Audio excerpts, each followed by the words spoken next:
امریکہ کا انسداد دہشت گردی کے لیے پاکستان کا ساتھ دینے کا فیصلہ، پاکستان اور امریکہ کا دہشت گردی سے نمٹنے کے لیے مشترکہ عزم کا اعادہ، اسلام آباد میں انسداد دہشت گردی ڈائیلاگ کا مشترکہ اعلامیہ جاری، بی ایل اے، داعش اور کالعدم ٹی ٹی پی کے خلاف مشترکہ حکمت عملی بنائی جائے گی، امریکہ کی دہشت گرد تنظیموں کے خلاف کارروائیوں پر پاکستان کی تعریف، انسداد دہشت گردی کے لیے اقوام متحدہ سمیت دیگر فورمز پر مل کر کام کرنے پر اتفاق کیا، امریکہ کا جعفر ایکسپریس اور خضدار اسکول بس حملے پر اظہار افسوس، دہشت گردی واقعات انسانی جانوں کے نقصان پر اظہار تعزیت، سیکیورٹی چیلنجز سے نمٹنے کے لیے ادارہ جاتی فریم ورک تشکیل دیا جائے گا، دہشت گردوں سے نمٹنے کے لیے جدید ٹیکنالوجی کے استعمال پر بھی اتفاق، امریکہ کے قائم مقام انسداد دہشت گردی کوآرڈینیٹر نے نائب وزیر اعظم اسحاق ڈار سے بھی ملاقات کی۔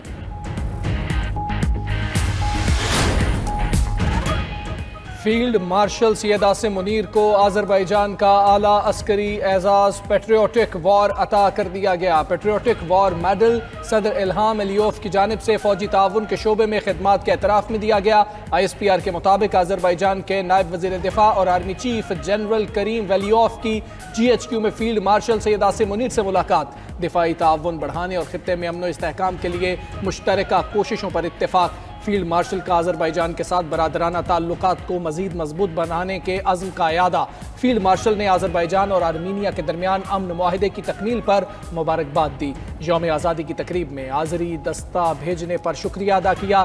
جی ایچ کیو آمد سے قبل معزز آذری مہمان صدر مملکت آصف علی زرداری سے بھی ملے۔ امریکہ نے بھارت کو ہٹ دھرم ملک قرار دے دیا، امریکی وزیر خزانہ اسکاٹ بیسنٹ کا کہنا ہے کہ بھارت نے تجارتی مذاکرات میں لچک نہیں دکھائی، بھارت امریکہ کے ساتھ تجارتی مذاکرات میں ہٹ دھرم رہا، سوئٹزرلینڈ اور بھارت سمیت کئی ممالک کے ساتھ تجارتی معاہدے مکمل نہیں ہو سکے، ٹرمپ انتظامیہ اکتوبر کے آخر تک تجارتی مذاکرات مکمل کر لے گی، تمام بڑے ممالک کے ساتھ اہم شرائط پر اتفاق ہو جائے گا، امریکی حکام 2 سے 3 ماہ میں چینی حکام سے ملاقات کریں گے۔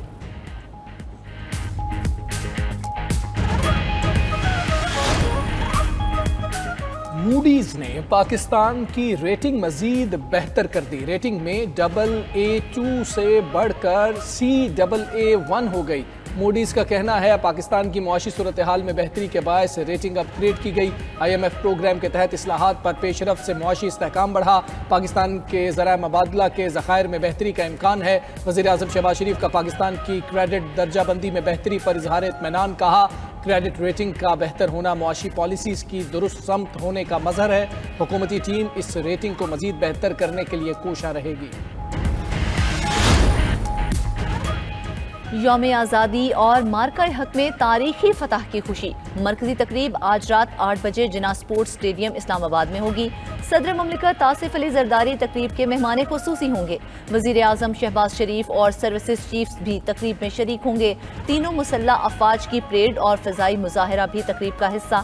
وزیر اطلاعات عطا تارڑ کا کہنا ہے کہ مارکہ حق کی فتح سے یوم آزادی کا جشن دوبالا ہو گیا، رات 12 بجتے ہی مختلف شہروں میں شاندار آتش بازی ہوگی، شکرپڑیا میں ملٹری ہتھیاروں کی شاندار نمائش ہوگی۔ سینئر وزیر سندھ شرجیل میمن نے کراچی میں آزادی ٹرین کا افتتاح کر دیا، کینٹ اسٹیشن پر قومی ترانے کے بعد مقامی گلوکاروں نے فن کا مظاہرہ کیا، 78ویں آزادی کی مناسبت سے 78 پاؤنڈ کا کیک بھی کاٹا گیا، خصوصی آزادی ٹرین میں 100 سے زائد مسافر سوار، شوبز شخصیات، سیاسی و سماجی رہنما بھی آزادی ٹرین کے سفر میں شامل، خصوصی آزادی ٹرین کراچی سے تھر پارکر تک کا سفر کرے گی، آزادی ٹرین کے شرکاء ہر اسٹیشن پر قومی پرچم تقسیم کریں گے، ادھر کراچی کے کلفٹن کنٹری ٹاور پر بھی جشن آزادی کی پروقار تقریب میں شاندار آتش بازی سے آسمان مختلف رنگوں اور روشنی سے جگمگا اٹھا۔ آج رات کراچی نیشنل اسٹیڈیم میں میگا میوزیکل ایونٹ ہوگا، ادھر مزار قائد پر تاریخ میں پہلی بار اینیمیٹڈ سنیمیٹک شو ہوا۔ جشن آزادی کی خوشیاں 92 نیوز کے سنگ، بچے بڑے سبھی کا جشن منانے کے لیے پرجوش، تصاویر کے ذریعے وطن سے محبت کا اظہار، آپ بھی قومی پرچم کے ساتھ اپنی تصویر بنائیے یا ارض پاک کو موسمیاتی تبدیلی کے اثرات سے بچانے کے لیے پودا لگائیں، اپنی تصاویر بھیجیں 92 نیوز کے واٹس ایپ نمبر پر۔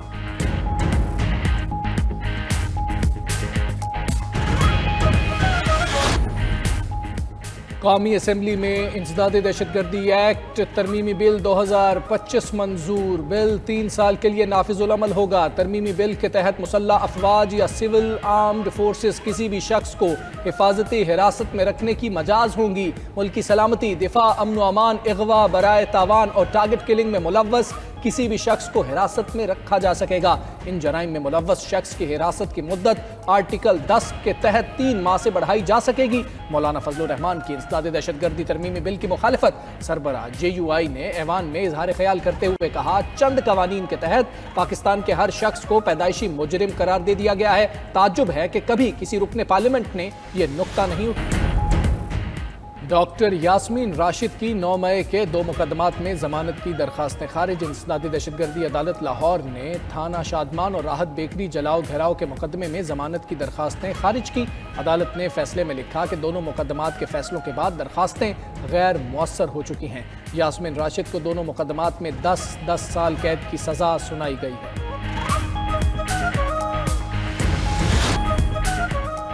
گلگت بلتستان میں شیشپیر گلیشیئر پگھلنے سے تباہی، پانی کا بہاؤ بڑھنے سے شاہراہ ریشم کا مزید حصہ پانی میں بہہ گیا۔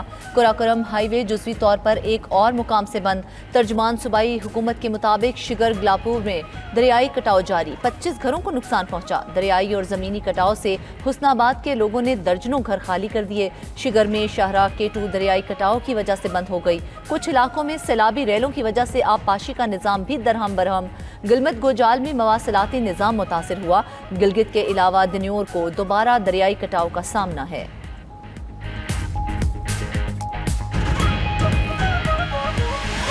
اسرائیلی فوج کی غزہ میں خونریزی جاری، 24 گھنٹوں میں مزید 123 فلسطینی شہید، 430 زخمی ہو گئے۔ اسرائیلی فورسز نے امدادی مرکز کے قریب فائرنگ کر کے 21 افراد کو شہید کر دیا۔ غزہ میں غذائی قلت سے 3 بچوں سمیت مزید 8 افراد دم توڑ گئے۔ ادھر برطانیہ، فرانس، آسٹریلیا سمیت 21 ممالک کے وزرائے خارجہ کا مشترکہ بیان جاری۔ اسرائیل سے غزہ میں امداد کے داخلے میں رکاوٹیں نہ ڈالنے کا مطالبہ کر دیا۔ مشترکہ بیان میں کہا کہ غزہ میں انسانی بحران ناقابل تصور حد تک سنگین ہو چکا ہے۔ تمام سرحدی راستے کھول کر خوراک، پانی، ادویات، ایندھن پہنچنے دیا جائے۔ برطانیہ، فرانس اور جرمنی کا ایران پر پابندیاں لگانے کا اندیا۔ تینوں یورپی ممالک نے اقوام متحدہ کو خط لکھ دیا، کہا ایران کو جوہری مذاکرات کا موقع دیا گیا لیکن ابھی تک کوئی جواب نہیں آیا۔ اگر اگست کے آخر تک مذاکرات شروع نہ ہوئے تو دوبارہ سخت پابندیاں عائد کر سکتے ہیں۔ ایران نے نئی پابندیاں لگنے پر جوہری معاہدے سے دستبردار ہونے کا اعلان کر دیا۔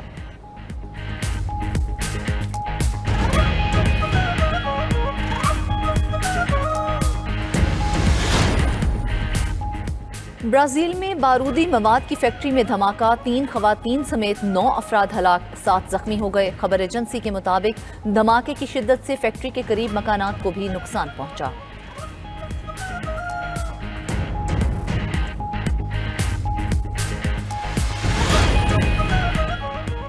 امریکی ریاست الاسکا میں گلیشیئر تیزی سے پگھلنے لگے، پانی اپنی گزرگاہ سے نکل کر شہر کی جانب بہنے لگا۔ سیلاب کی وارننگ جاری، 500 کے قریب گھروں کو خطرہ، شہریوں کو انخلاء کی ہدایت کر دی گئی۔